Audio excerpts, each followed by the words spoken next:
Hello दोस्तों, आज की इस वीडियो में हम पृथ्वी की फॉर्मेशन के बारे में बात करेंगे। आज से करीब 450 करोड़ साल पहले पृथ्वी 8500 डिग्री के तापमान पर उबल रही थी। क्या आपको पता है जिस जगह आज हमारा सौरमंडल है वहाँ विभिन्न प्रकार के धूल और गैस हुआ करते थे। वैज्ञानिकों के मुताबिक इन धूल के बादलों से दूर एक तारा हुआ करता था। वक्त के साथ उस तारे की ऊर्जा कम होने लगी, जिसके कारण एक विशाल विस्फोट हुआ। विस्फोट की वजह से ये धूल कण एक दूसरे से दबने लगे और बादलों में स्थित धूल के कण दबाव और गर्मी के कारण बड़े उल्कापिंड और पत्थरों में परिवर्तित होने लगे और इसी दबाव की वजह से इन पत्थरों में स्थित रेडियो एक्टिव पदार्थ ने ग्रेविटी का निर्माण किया। इसी ग्रेविटी के कारण बीच में हाइड्रोजन और हीलियम इकट्ठा होने लग गए। बीच के इस भयंकर दबाव के कारण एक विशाल विस्फोट हुआ। इस विस्फोट के कारण हमारे सूरज का जन्म हुआ। अंतरिक्ष में फैले एस्टेरॉयड यानी क्षुद्र ग्रहों में भारी वजन की वजह से सूर्य के करीब आकर सूरज की परिक्रमा करने लगे।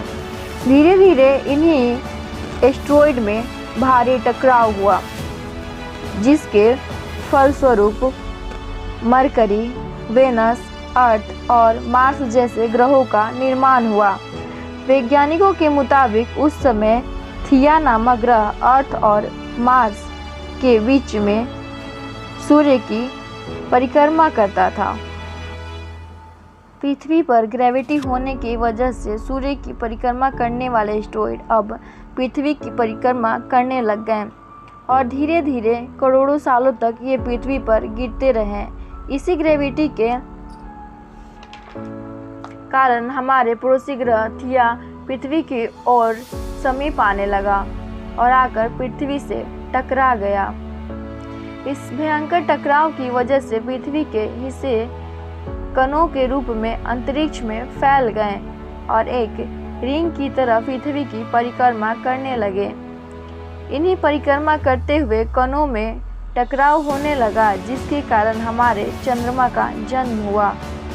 उस समय पृथ्वी पर एक ही समुद्र हुआ करता था और वो था 90 डिग्री सेल्सियस के तापमान पर उबलते हुए लावे का। उस टाइम पृथ्वी उबल रही थी, पर वक्त के साथ साथ पृथ्वी धीरे धीरे ठंडी हो रही थी, जिसके कारण पृथ्वी के भारी तत्व जैसे कि धातु और रेडियो एक्टिव पदार्थ पृथ्वी के केंद्र में जाकर इकट्ठा हो गए और हल्के पदार्थ पृथ्वी के सतह पर आ गए।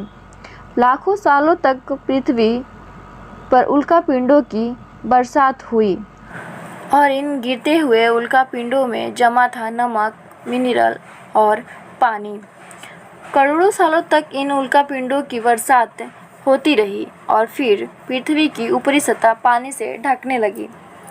वैज्ञानिकों के मुताबिक यही वो वक्त था जब दूर गहरे पानी के अंदर निकलते ज्वालामुखियों से पहली बार सूक्ष्म जीवों का निर्माण हुआ।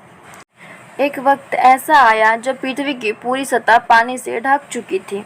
पृथ्वी की सबसे अंदर का कोर रेडियो एक्टिव पदार्थ से बने होने की वजह से हरदम गर्म होती रहती है, लेकिन जब भी पृथ्वी की ऊपरी सतह ठंडी हो जाती है, पृथ्वी के अंदर की गर्मी पृथ्वी से बाहर नहीं निकल पाती, जिसके कारण ज्वालामुखियों का निर्माण होता है। और उस वक्त कुछ ऐसा ही हुआ।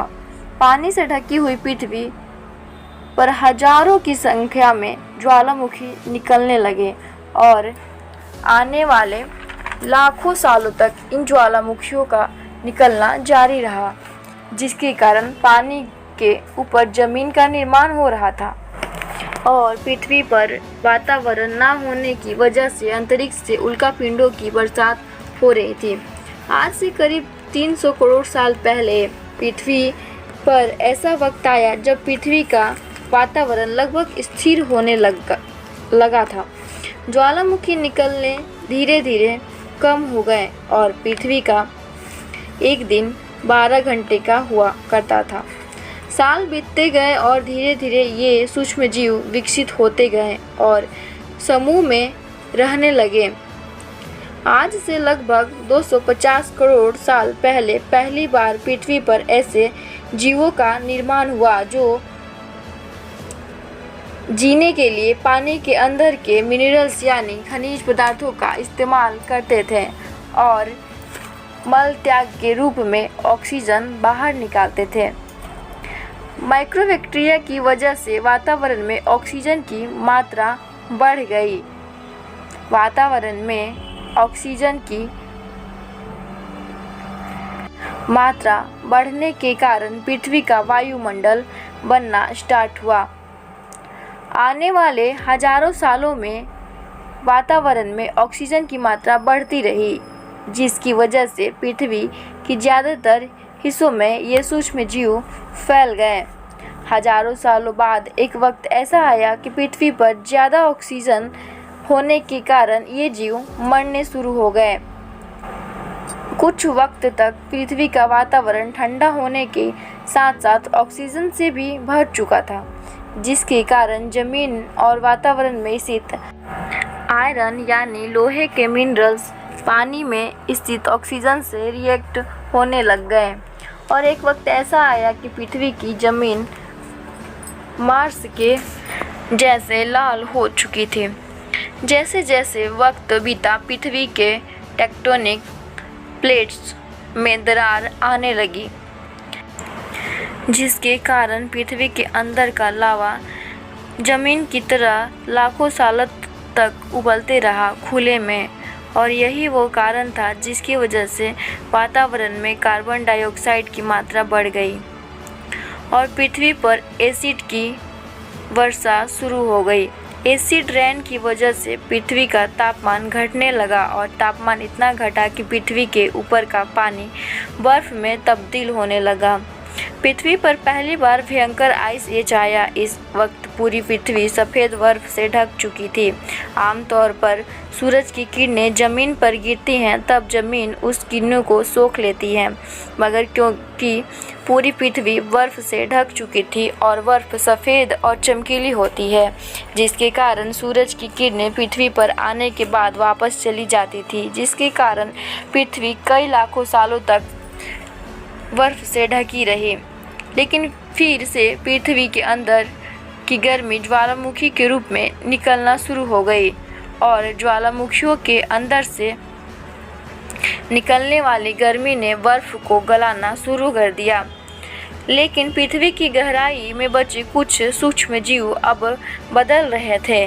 ज्वालामुखियों से जैसे जैसे कार्बन डाइऑक्साइड निकल रहे थे वैसे वैसे वातावरण और गर्म हो रहा था और बर्फ पिघलने लगी और फिर किसी वजह से एसिड की वर्षा होने लगी और पृथ्वी ठंडी होने लगी और बर्फ से ढकने लगी।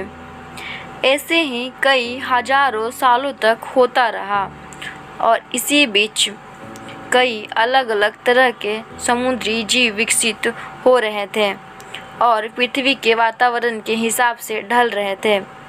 वक्त के साथ साथ अब सूक्ष्म जीव समुद्री जीव बन गए थे। जब फिर से ज्वालामुखियों ने बर्फ को पिघलाना शुरू किया तब समुद्री पेड़ जल्दी विकसित होकर फैल गए और एक बार फिर वातावरण में ऑक्सीजन की मात्रा बढ़ने लगी और पृथ्वी पर होने वाली एसिड की वर्षा कम होने लगी। वातावरण में ऑक्सीजन की वजह से पृथ्वी पर ओजोन परत भी मोटी होने लगी। वक्त के साथ साथ पृथ्वी पर पेड़ पौधे विकसित होने लगे और पेड़ बहुत लंबे होने लगे और बहुत अलग अलग तरह के समुद्री जानवर भी विकसित होने लगे और कुछ जमीनी जानवरों में भी परिवर्तित हो रहे थे।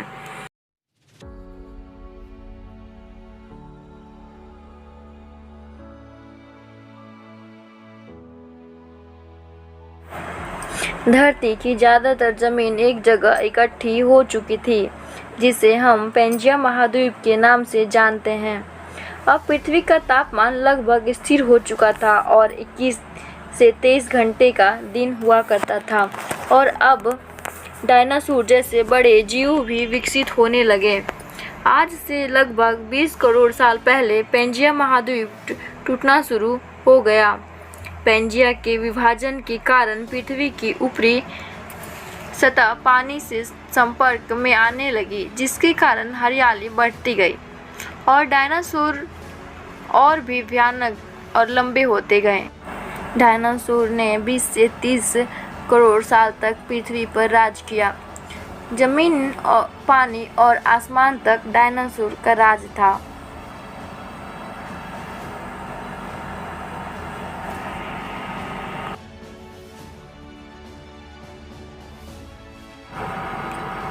इस दौरान अफ्रीका से टूटा भारत आज के तिब्बत से टकराया और हिमालय का निर्माण हुआ।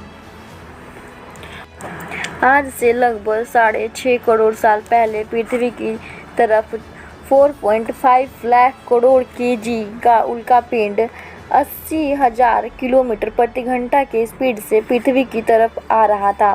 पृथ्वी के सतह को छूते ही उसमें भयंकर आग लगी और जलते हुए पृथ्वी से टकराया। इस टकराव से निकलने वाली ऊर्जा करोड़ों परमाणुओं के बराबर की थी, जिसके कारण वहाँ के जानवर और पेड़ पौधे जल गए।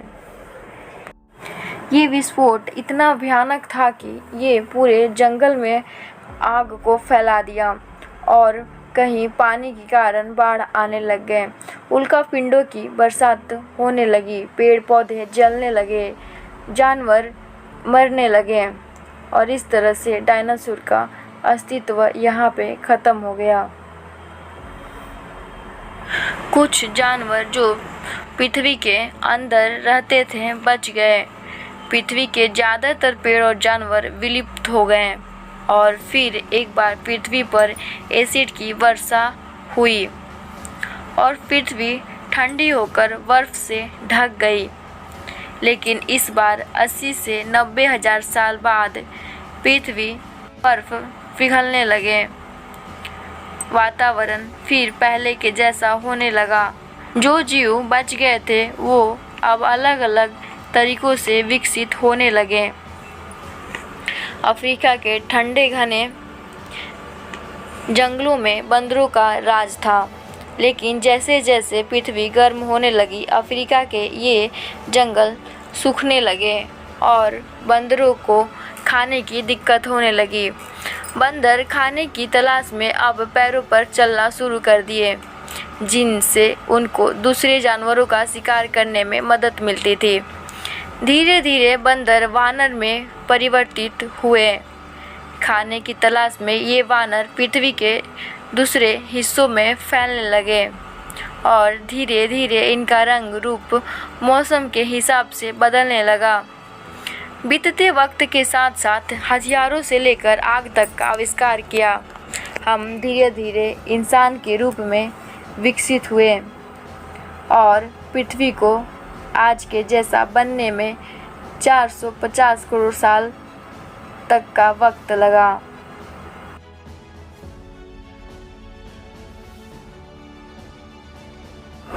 गर्म होती धरती और इस वातावरण के कारण क्या हम एक बहुत बड़ा परिवर्तन देखने वाले हैं? शायद बहुत बड़ा परिवर्तन।